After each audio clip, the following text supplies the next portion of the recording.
For decades, the United Kingdom and Russia have avoided direct military confrontation. Both nations understand that a direct war would carry consequences far beyond any battlefield. Yet in recent years, British defense planners have begun asking an uncomfortable question. What if the conflict does not begin with tanks or missiles, but with pressure, disruption, and strategic signaling? From Moscow's perspective, the United Kingdom occupies a unique position in global power politics. It is not simply another European state, nor is it geographically close to Russia. Instead, Britain represents intelligence capability, naval reach, and deep integration within NATO's command structure.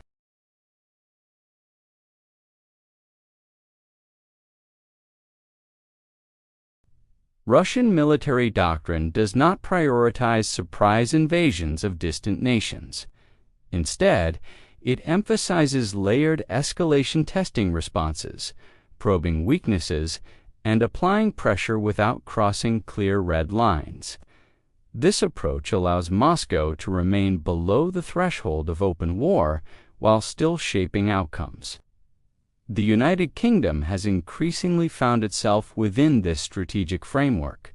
British intelligence assessments show that Russian activity around the UK has changed in nature, not necessarily in scale. Submarine patrols in the North Atlantic have become more frequent and more assertive. Surveillance aircraft regularly approach British-controlled airspace, forcing defensive responses. These actions are legal, but they are not accidental. Cyber operations have added another dimension to this tension. British government agencies have publicly acknowledged repeated attempts to penetrate critical infrastructure. Energy networks, communication systems, and financial institutions have all been identified as potential targets.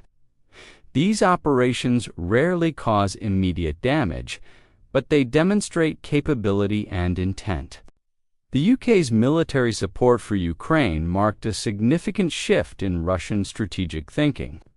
Britain did not limit its involvement to diplomatic statements or humanitarian aid. It provided weapons, training, and intelligence support at an early stage of the conflict. From Moscow's viewpoint, this placed Britain firmly on the operational side of the war. Russian officials have consistently framed this support as hostile interference. State media and defense analysts in Moscow increasingly describe the UK as a leading force behind Western resistance to Russian objectives. This narrative is not designed only for domestic audiences, it shapes military planning. In modern conflicts, perception often guides preparation. Despite this tension, neither side publicly speaks of war. Diplomacy remains active, and official channels remain open. Yet military planning rarely waits for public language to change. Defense institutions prepare for scenarios long before they become headlines. And it is within those quiet preparations that the real story often lies. British defense reviews now place greater emphasis on homeland resilience rather than expeditionary warfare alone. Cyber defense units have expanded. Intelligence cooperation with allies has deepened. These are not reactions to a single threat, but to a pattern. The central question is not whether Russia plans to invade the United Kingdom. Such a scenario remains extremely unlikely.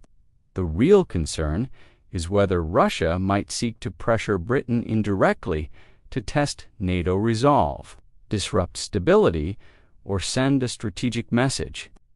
In modern geopolitics, such actions can feel like war without ever being officially declared.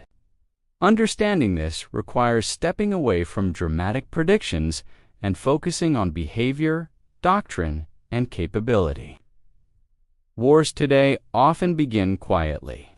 They start with signals, not sirens, and by the time the public recognizes the pattern, the strategic balance may already have shifted. From a military standpoint, a direct Russian attack on the United Kingdom would make little strategic sense. Britain is geographically distant, heavily defended, and protected by collective security agreements. Any overt strike would almost certainly trigger a NATO-wide response. Russian planners are well aware that such an outcome would be disastrous. Instead, Russian military strategy focuses on asymmetric pressure rather than conventional confrontation. This means exploiting areas where response thresholds are unclear and escalation can be controlled. Cyber operations, maritime signaling, and intelligence activities fall squarely within this space. They allow Moscow to act without forcing an immediate military reaction. Naval power plays a particularly important role in this calculation. Russia maintains a significant submarine fleet capable of operating in the North Atlantic. British and Allied naval forces have reported increased Russian underwater activity near critical sea lanes. These movements are closely monitored because they involve infrastructure that modern Britain depends on. Undersea communication cables are among the most sensitive assets in this domain. They carry financial transactions, government communications, and civilian internet traffic. Disrupting them would not look like a missile strike, but the consequences would be severe. This type of vulnerability is central to modern security planning. Airspace encounters serve a similar signaling function. Russian long-range aircraft frequently approach British-controlled airspace without violating it. Each encounter forces a response, consuming time, fuel, and attention. Over time, these operations test readiness and decision-making processes. British military doctrine treats such encounters as deliberate strategic communication. They are not provocations in the traditional sense, but reminders of capability. Russia uses them to demonstrate reach rather than to initiate conflict. The message is subtle but intentional. Cyber activity remains the least visible but most persistent element of this pressure. British agencies have acknowledged attempts to access defense contractors, government networks, and energy systems. Most of these attempts fail or are contained. But success is not always the objective. Mapping systems and learning responses can be equally valuable. Importantly, these actions are rarely isolated. Military, cyber, and informational activities often occur simultaneously. This creates ambiguity about intent and origin. Ambiguity slows political decision-making, which is precisely the effect such strategies are designed to achieve. From Russia's perspective, the United Kingdom is not a standalone target. It is part of a broader Western system. Any pressure applied to Britain is also a signal to Washington, Brussels, and NATO headquarters. The UK's intelligence role makes it especially significant in this network. British defense planners, therefore, focus less on invasion scenarios and more on resilience. This includes protecting infrastructure, maintaining public confidence, and ensuring continuity of government. Modern conflict is as much about endurance as it is about firepower. The ability to absorb pressure without overreacting is a strategic asset. Public discussion rarely reflects this complexity. Headlines often frame tensions in dramatic terms, while the real contest unfolds quietly. Exercises, patrols, and cyber defenses expand without fanfare. These are signs of preparation. What emerges from this analysis is a clearer picture of intent. Russia does not need war with the United Kingdom to achieve its objectives. It needs leverage, uncertainty, and influence, and those goals can often be pursued without crossing the line into open conflict. This is why direct war remains unlikely, but sustained tension remains very real. The absence of explosions does not indicate the absence of conflict. In modern geopolitics, pressure is applied gradually, and understanding that reality is essential to understanding where this relationship may go next. Any discussion of conflict between Russia and the United Kingdom cannot be separated from NATO. Britain is not acting alone. It is embedded within a collective security structure designed specifically to deter aggression. For Moscow, this means that any pressure on the UK automatically interacts with a much larger alliance. That reality heavily shapes Russian decision-making. Russia has long viewed NATO expansion as a strategic threat rather than a defensive arrangement. British support for NATO's eastern flank, including deployments and training missions, reinforces this perception. From Moscow's standpoint, London plays a disproportionate role in shaping alliance policy. This makes the UK politically influential even when it is geographically distant. The war in Ukraine intensified these dynamics. Britain emerged as one of Kyiv's most consistent and proactive supporters. It supplied advanced weapons, intelligence assistance, and training at an early stage of the conflict. Russian analysts interpreted this as evidence that Britain was not merely supporting Ukraine, but actively shaping the battlefield. This perception matters because Russian strategy is deeply influenced by narrative. Official statements, media commentary, and military doctrine often frame actions in defensive terms. By portraying Britain as an instigator, Moscow justifies its own countermeasures. These narratives do not need to convince the West. They need to align internal decision-making. However, NATO's presence also imposes clear limits. Russian leadership understands that a direct strike on British territory would almost certainly trigger Article 5. Such a response would escalate far beyond Russia's objectives. This creates a powerful deterrent against conventional military action. As a result, red lines become critical. These are not always written down, but they are widely understood. Actions that cause civilian casualties on British soil, disrupt critical services at scale, or directly target military infrastructure risk crossing into open conflict. Both sides are acutely aware of where these thresholds lie. At the same time, ambiguity remains a tool. Operations that fall below clear attribution cyber disruptions, proxy actions, or deniable maritime incidents remain attractive precisely because they test these red lines without crossing them. The political challenge lies in determining when pressure becomes aggression. This uncertainty benefits the actor willing to operate in gray zones. Rather than responding aggressively to every incident, the UK emphasizes alliance coordination and proportionality. This approach avoids giving Moscow justification for escalation. It also preserves international legitimacy, which remains a core British objective. Diplomacy continues alongside military planning. Communication channels between London and Moscow remain open, even when relations are strained. These channels are not signs of trust, but of risk management. History has shown that miscalculation often begins when dialogue collapses. Ultimately, politics, not military capability, will determine the boundaries of this confrontation.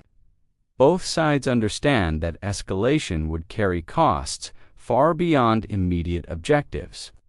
The challenge lies in managing pressure without provoking a reaction neither side truly wants. That balance is fragile, and it requires constant adjustment. What becomes clear is that the question is not whether Russia wants war with the United Kingdom. The more accurate question is how far Russia is willing to go without triggering one, and that distinction defines the modern nature of this conflict.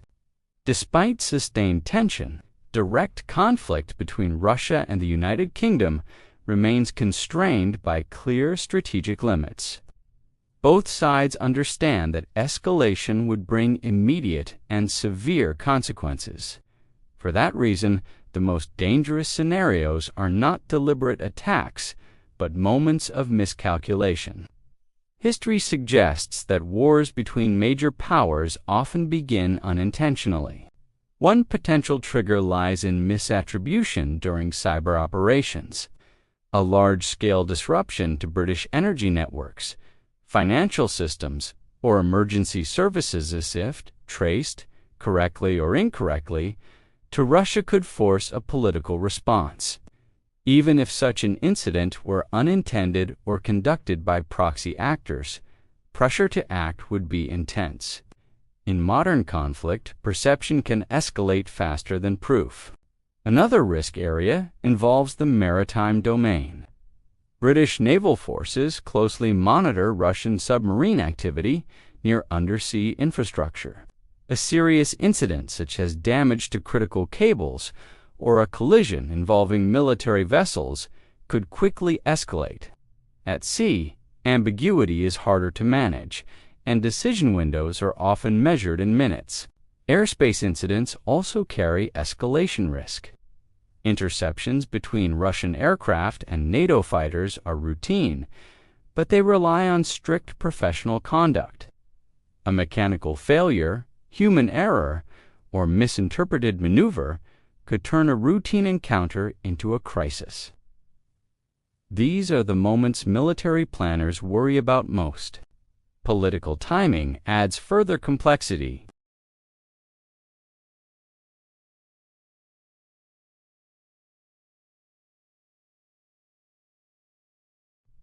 In such moments, leaders may feel compelled to demonstrate resolve. Actions taken for signaling purposes can then be misread as preparation for conflict. Ukraine remains a central variable. Any Russian action perceived as a response to British support for Kyiv could entangle the UK more directly. Conversely, British involvement that Moscow interprets as operational rather than supportive could raise tensions sharply.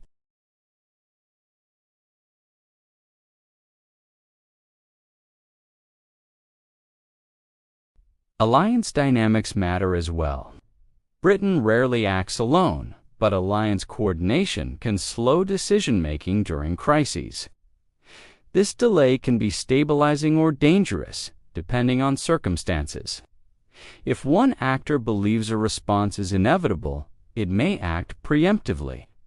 Importantly, escalation does not require a single dramatic event. It can result from accumulated pressure, unresolved incidents, and hardened assumptions. Each side begins interpreting actions through the lens of worst-case scenarios. Over time, restraint becomes harder to sustain. British strategy, therefore, emphasizes crisis management as much as deterrence. This includes clear communication, alliance consultation, and proportional response planning. The objective is not to avoid all confrontation, but to prevent loss of control. Stability depends on predictability. From Russia's perspective, the goal remains influence rather than war. However, influence achieved through pressure carries inherent risk. The more pressure applied, the smaller the margin for error becomes. This is the paradox at the heart of modern great power competition. Understanding these triggers helps explain why open conflict has been avoided so far. It is not because tensions are low, but because the risks are well understood. The challenge is that understanding does not eliminate danger, it only manages it. And management, under sustained pressure, can fail.